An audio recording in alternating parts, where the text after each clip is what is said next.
ندیم رضا کا سلام، امید ہے آپ خیر و عافیت سے ہوں گے اور ویلاگ دیکھتے ہوں گے۔ تھوڑے سے گیپ کے بعد ایک بار پھر آپ کی خدمت میں حاضر ہوں۔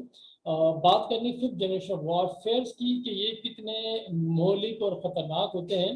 اس کا اشارہ اسرائیل نے دے دیا ہے۔ کیونکہ اسرائیل سے متعلق جس طرح سے وہ 10 ممالک کے اندر یا ان سے بھی زیادہ ممالک کی جاسوسی کرتا رہا ہے، کہا یہ جا رہا ہے کہ 50,000 سے زیادہ دنیا کی جو اعلیٰ شخصیات ہیں ان کی اسرائیلی سافٹ ویئر کے ذریعے انٹیلیجنس کی گئی، جاسوسی کی گئی ہے۔ اس کی فرمائش جو اسرائیل کے ساتھ، اسرائیل کمپنی کے ساتھ جو 10 ممالک جس میں بھارت بھی شامل ہے، ان کے ساتھ ایگریمنٹ کیا گیا تھا، جس کے تحت اسرائیل نے ان ممالک کے اعلیٰ شخصیات کی جاسوسی کی اور متعلقہ ممالک کو دھن پہنچائی گئی ہے۔ تو اس جاسوسی سے متعلق دنیا کو کے علم میں بات نہیں آتی اگر امریکی اخبار جو ہے یہ ایمنسٹی انٹرنیشنل کی رپورٹ شائع نہیں کرتا، کیونکہ یہ مشترکہ رپورٹ ہے اور جس نے دنیا بھر میں تہلکہ مچا دیا ہے کہ اگر نظریاتی طور پہ جو مخالف ممالک ہیں ان کی سرحدیں اگر آپ کے ساتھ سانجھی بھی نہ ہوں اور دور ہوں، اور لیکن اپنے دشمن کو زیر کیسے کرنا ہے، یہ سب کچھ اسرائیل نے بتا دیا ہے دنیا بھر کو۔ اور اس میں جو آج یہ بلاگ کرنے کا مقصد یہ ہے، کیونکہ یہ چند روز سے چیزیں چل رہی ہیں تو میں نے بہتر سمجھا کہ اس کے اوپر بات کی جائے، کیونکہ اس میں پاکستان کی بھی جاسوسی کی گئی ہے۔ پاکستان کی جاسوسی اس طرح سے کی گئی ہے کہ پاکستان وزیر اعظم اور اپوزیشن لیڈران اور عسکری ادارے اور کیبنٹ کے منسٹرز، ان سب کی کہا جا رہا ہے کہ جاسوسی کی گئی ہے۔ اور اس جاسوسی کا ہمیں علم بھی نہ ہو پاتا کہ اگر امریکی اخبار یہ رپورٹ شائع نہ کرتا، کیونکہ ہم نے بھی بڑے دعوے کیے ہیں کہ ہم بھی اس کے اوپر ففتھ جنریشن وار کے اوپر کام کر رہے ہیں، مختلف رپورٹس ہمارے سامنے آتی رہی ہیں، لیکن یہ صحیح ہمارے اداروں کی سب کی ناکامی بھی کہا جائے گا کہ اسرائیل نے جس طرح سے بریچ کیا ہے جو سیکیورٹی تھی اور موبائلوں کو جس طرح سے ہیک کیا، انفارمیشن کو انہوں نے اپنے لیے استعمال کیا ہے، تو یہ ساری چیزیں وہ ہیں کہ جس کا برملا اظہار تو ہو رہا ہے، اس کی مذمت بھی شدت سے کی جا رہی ہے، لیکن یہ نہیں کہا جا رہا ہے کہ یہ کن کی ناکامی ہے۔ اور البتہ اس کے برخلاف وہی پھر بیان بازی کا سلسلہ شروع کر دیے گئے، نہ کہ یہ دیکھا جائے کہ خامیاں کہاں سے ہوئی ہیں اور کن اداروں کی ذمہ داری تھی، اس کے اوپر منسٹری کی ذمہ داری تھی یا کن اداروں کی ذمہ داری تھی کہ اس طرح کے کام کیے جائیں، یہ اپلیکیشن بنائی جائیں کہ جو سیف اینڈ ساؤنڈ ہو، جس میں ہمارے وزراء اور اعلیٰ عہدیدار اور اداروں کے جو اعلیٰ شخصیات ہیں اس کے اوپر اپنا کمیونیکیشن نظام قائم کریں، لیکن ہم اس میں کامیاب نہیں ہوئے۔ گو کہ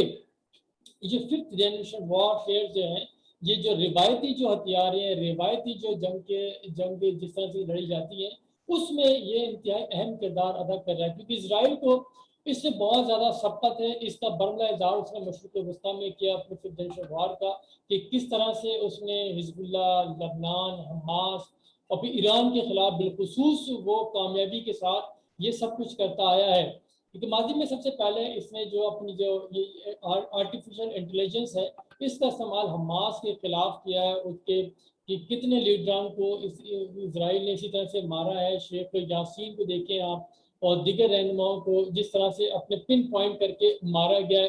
پھر ڈرون کے ذریعے جو حملے کیے گئے وہ سارا اس کی غمازی کرتا ہے۔ اور یہی وجہ ہے کہ جو دنیا کے جو 10 ممالک ہیں بھارت سمیت، جنہوں نے اپنے مخالفین، اپنے دشمنوں کی ان کے ساتھ جو ہیک کرائے ان کے سسٹم کو، تو یہ سب اسی کا بتایا جا رہا ہے۔ کیونکہ اسرائیل نے جس طرح سے دنیا کے بھر میں جو 50,000 سے زائد صارفین کی جو ریکی کہیں اس کو عام فہم الفاظ میں یا ان پہ ڈیٹا تک جو رسائی حاصل کی ہے، لیکن دنیا کی جو ایٹمی طاقتیں ہیں ان کو کانوں کان اس کی اطلاع نہیں ہوئی۔ گو کہ اب یہ رپورٹ جو منظر عام پہ آئی ہے، میں یہ سمجھتا ہوں یہ جو صحافیوں نے یا انٹرنیشنل ایمنسٹی نے یہ رپورٹ منظر عام پہ لائی، ایسا ہرگز نہیں ہے۔ جب اسرائیل سالوں سے یہ کام کر رہا تھا اور کسی کو اطلاع تک نہ ہوئی، اور اب یہ رپورٹ لانے کا مقصد یہی ہے کہ دنیا پر باور کرایا جائے، ان کے اوپر اپنی سبقت کو تسلیم کروایا جائے کہ اسرائیل آرٹیفیشل انٹیلیجنس وارفیئر میں کہاں پہنچ چکا ہے۔ اس کا توڑ کرنا انتہائی مشکل ہے، کیونکہ اس کا عملی مظاہرہ اسرائیل، جیسے میں نے بتایا کہ وہ فلسطین میں بے شمار دفع کر چکا ہے، لیکن بالخصوص اپنے جو آج ارائیول ہے اس کا ایران، اس کے خلاف اس نے مؤثر انداز میں کیا ہے کہ جو بابائے جوہری سائنسدان ایران کے تھے ان کو اسی طرح سے تہران کے قریب مارا گیا، بغیر یعنی کہ انسان کی جو گاڑی کھڑی کر کے اس کے ذریعے ان کو وہاں شہید کیا گیا۔ یہی نہیں بلکہ ان کے نیوکلیر پلانٹس جو ہیں ان کے اوپر انہوں نے اٹیک کیا، اسی وار یا وارفیئر کے ذریعے ان پہ اٹیک کیا گیا اور خاطر خواہ ان کو نقصان پہنچایا گیا ہے۔ اگر اسرائیل ایران کے یہ نیوکلیر پلانٹ کو نقصان پہنچا سکتا ہے، خدا نخواستہ جس طرح سے پاکستان کے رہنماؤں کی اعلیٰ قیادت کی اس نے مانیٹرنگ کی ہے، موبائل کا ڈیٹا ہیک کیا ہے یا کرنے کی کوشش کی گئی ہے، تو کیا ہمارے جو جوہری پلانٹ ہیں، جو ہمارے حساس تنصیبات ہیں، حساس مقامات ہیں، انہیں وہ نقصان نہیں پہنچا سکتا کیا؟ یہ وہ چیزیں ہیں ہمیں اس جانب توجہ دینی پڑے گی۔ ہم نے بڑا چرچا کیا رکھا تھا پچھلے کچھ عرصے سے کہ پاکستان بھی ففتھ جنریشن وار کے اوپر کام کر رہا ہے، کیونکہ پاکستان کے خلاف عموماً آپ دیکھیں مشرق وسطیٰ سے اور بھارت سے جس طرح سے پاکستان مخالف ٹرینڈ سوشل میڈیا پر چلائے جاتے ہیں، یہ کیا یہ چھوٹا سا بھی مظاہرہ ہے جس میں ٹویٹر کے اوپر جتنے ٹرینڈ چلائے جاتے ہیں وہ افغانستان سے یا بھارت سے آپریٹ کیے جاتے ہیں۔ یہ سب کچھ ہمارے سامنے، ہم اس کا توڑ نہیں کر پا رہے، تو پھر جس طرح سے اسرائیل نے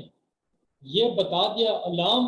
اس نے بجا دیا ہے کہ پاکستان کے وزیر اعظم اور دیگر اعلیٰ حکام بھی اس کی دسترس سے باہر نہیں ہیں، یعنی کہ اسرائیل کا مطلب ہے سیدھا بھارت،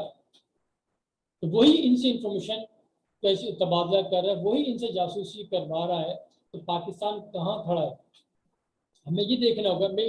اینڈ پاکستان کے کرنا چاہوں گا، لیکن جو بھارت میں جس طرح سے مودی نے یہ پاکستان کے خلاف یہ ہتھیار استعمال کیا، اسی طرح انہوں نے کانگریس کے جو رہنما ہیں راہل گاندھی اور حریت رہنما، ان کے بھی موبائل ہیک کرائے گئے، ان کا بھی ڈیٹا لیا گیا۔ اس کے اوپر بھارت میں تو ان کے اوپر کافی لان تان ہو رہی ہے، ان کے اوپر تنقید کی جا رہی ہے، لیکن ہمیں کیا ہے، کیونکہ وہاں پہ یہ کہا جا رہا ہے، کانگریس والے بالخصوص یہ کہہ رہے ہیں کہ جب لداخ پر چائنا نے قبضہ کر لیا، جو بھارت کے قریب ترین دوست ہیں اسرائیل اور امریکہ، انہوں نے اطلاع تک نہیں دی۔ جب بھارت کو تب پتہ چلتا ہے کہ جب وہ چینی سیکورٹی فورسز لداخ میں داخل ہو جاتے ہیں اور اس کے بعد پتہ چلتا ہے، تو یہ ہے بھارت کا کردار، مودی کا کردار ان کے دوستوں کے ساتھ، اور ان کے دوست کس طرح سے ان کا ساتھ نہیں دے رہے، اس کو وہاں پہ بھارت میں چرچا اس کی جا رہی۔ لیکن ہمیں کنسرن ہے پاکستان کا، کہ پاکستان میں جس طرح سے اسرائیل کی جو انٹیلیجنس ہے، جو ففتھ جنریشن وارفیئر ہے، اس کے ذریعے انہوں نے پاکستان میں جس طرح سے ہیکنگ کی ہے، موبائل فونز کی اور ڈیٹا ریٹریو کیا ہے، یہ آگے آنے والا وقت انتہائی خطرناک ہو سکتا ہے، کیونکہ پاکستان میں بھی اعلیٰ تنصیبات ہیں۔ اگر ان کو ان سب چیزوں سے بچانا ہے تو ہمیں اس کا توڑ نکالنا ہوگا۔ گو کہ جو انفارمیشن منسٹری ہے اس نے کہہ تو رہے کہ ایپ بنا لیے جس میں پاکستانی حکام جو ہے وہ آپس میں روابط اسی کو ایپ کے ذریعے قائم کریں گے، لیکن ہنوز دلی دور است، اور جس طرح سے ایران میں اسرائیل نے سائبر اٹیک کیے ٹیکنالوجی کے اوپر، جوہری پلانٹس کے اوپر اور ان کے سائنسدانوں کے اوپر اٹیک کیے ہیں، تو ہمیں اس تمام صورتحال سے پہلے اپنے آپ کو مزید مستحکم کرنا پڑے گا تاکہ اسرائیل اس طرح کے حملوں کا سوچ بھی نہیں رکھے۔ بہت شکریہ، خدا حافظ۔